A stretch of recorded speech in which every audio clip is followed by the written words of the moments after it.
Are FPL about to make some massive rule changes that could potentially ruin FPL going forward? Now, we're going to be discussing what FPL have kind of proposed to us from these game weeks from 8 to 11. It's something called Test Labs. We're going to get into it in the video and discuss all the potential changes that could be coming to Fantasy Premier League, potentially from next season. So let me know what you think of all these changes in the comments as we get into the video.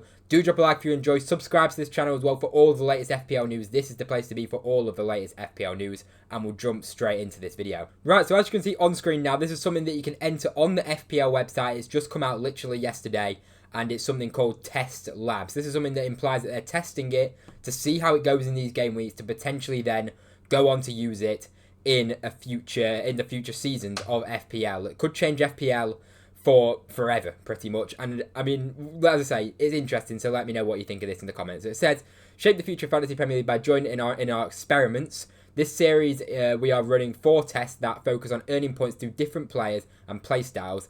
What new FPL assets will become must-haves? So there's some different ways here that players can earn points, and it's very, very interesting. And I mean, I don't think people will be too big fans of this. We'll get into the first one right now. And as I say, let me know what you think of these. So the first rule they're thinking of implementing is something called foul play. Now this is where if your player wins if your players win fouls, it's worth 2 points for winning a foul, and then it's -1 if your player concedes a foul. Now does that not sound a little bit overkill? Like 2 fouls. Like if Jack Grealish, for example, who's a player who gets fouled a lot, one of those foul players in the Premier League, or Iberra Eze, who's on the screen, gets fouled, that is 2 points per foul. Like, these guys can get fouled, 5-6 times a game. That means you're talking 12 points in terms of foul points. Like, I'd imagine, by changing this, they are going to have to change the goals scored number of points. That would have to go up, surely, right? Because, 2 fouls can be the equivalent of a goal near enough, which is just, makes no sense whatsoever. And then added on to that, fouls conceded are then -1 point, which, again, I think FPL, for me, is so good because it's so simple. The fact that, it's just, you don't need to think much into it, and you have all this stuff, and then you shouldn't have to think about all this, or how many times the player gets fouled and all this stuff, because at the end of the day, it should not affect an FPL point scoring player, in my personal opinion. Maybe people disagree with that, but for me, I think for two points per foul won is just well too high, and it just shouldn't. That just sounds to me like it's a bad idea. But let me know what you think of that rule in the comments. That is one of the rules right there. Now the next one is for playmakers. So this is key passes and crosses are worth 2 points. So this could also be for fullbacks as well. Fullbacks that get crosses into the box. For example, last season, if Alfie Doughty was in this for 2 points per cross, this guy would be an absolute essential player.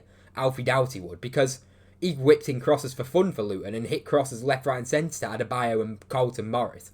So again, it's just, to me, this is a little bit too in-depth. I don't mind adding a couple of changes to make things a little bit more, you have to give a little bit more thought into stuff like that, but to make it 2 points per key pass and cross is very, very high. You can understand, it can it's good that, players players might play a lot of key passes and not get the rewards. For example, I don't know, Cole Palmer or someone might play Nicholas Jackson and he misses a lot of chances. And that makes Cole Palmer better because he is playing the right passes and getting, having a positive effect, which you can understand getting extra points for, yes. But again, for me, it's a little bit too much in detail.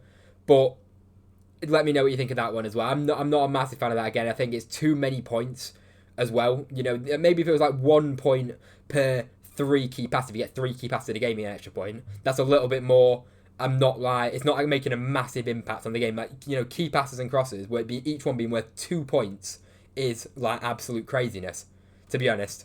That is well too high in my opinion. But let me know again what you think of that one. So the other thing they are thinking of adding in is something that I can't get a picture of, so I don't actually know the points on it, but it is called accuracy. So you'd imagine it's something to do with shots on target. Where it might know in FPL what they're doing. It might be 1 point per shot on target or something like that. But I can't find the actual image for that. So if anyone has it, then let me know in the comments if you know what the actual point system is. But that's another thing which, if it is something like that, it is a little bit overkill again. But, I can't comment on it probably because I can't find the image. But that's another thing that they are thinking of adding in to in the test phase as well. And then going on to the next one, it is for ball winners. Now, if you have played Euros Fantasy or the UEFA Champions League Fantasy, I know there's a lot of people that, that are subscribed to me that play the UCL as well, because obviously I make videos on that. You'll be aware that 3 ball recoveries are worth 1 point. Now, for me, I think that's an excellent addition because, you know, if you're a big FPL player, the kind of unspoken rule is to not pick CDMs, you know, to set a defensive mids or just centre mids in general, because they don't score a lot of goals. They might chip in with a couple of goals and assists or whatever, but picking them as an actual asset is so rare. So I do think adding the 3 ball recoveries to 1 point does at least bring into the conversation are like centre mids and defensive players, defensive midfielders and defenders as well. Are they more valuable and more, you know, should they be considered more to pick? Which absolutely, I think FPL need to bring in something that makes these defensive midfielders and centre midfielders and like defensive assets in general more appealing to choose. And for me, the 3 ball recoveries to 1 point is an absolutely great way of doing that. It makes you definitely think about it. So, you know, in my UCL fantasy team, I have Joshua Kimmich, who doesn't score a lot of goals. He can chip in with a few goals and assists, but he also gets a lot of ball recoveries, and that makes him a much more valuable asset. So, you know, but in FPL, I would have never considered a player like Joshua Kimmich. So I think it's a good thing that they implement something like that. But then if you read above that, it says interception and tackles are worth 1 point. Like that is just too high. Like, you know, a lot of players will make 6 tackles in a game easily, and that's 6 points, and that's just too much. Like, that is too overkill in terms of points you're handing out. Like, you can't be handing out points left, right, and centre like it's nothing. Like, I understand it's a good thing to maybe implement some of this stuff. Other people will completely disagree. But, you know, if you like, sometimes just to change up the game, of course, it could be a good thing. But implementing it to the point where they're having this big of an effect on the game is a dangerous thing to do, in my opinion. You know, for having it 1 point per tackle is crazy. Like, they'd have to up the points. The only thing I can think that they'd do is up the points for goals and assists. But then, like, you make it such a high-scoring game, and then I just don't like it like that. But I don't know, as I say, people might completely disagree with what I'm saying. But as I say, let me know what you think of this in the comment section down below. Drop a like if you've enjoyed the video. Subscribe to the channel as well if you are new around here. That would be very much appreciated. And thank you very much for watching, and I'll see you in the next video.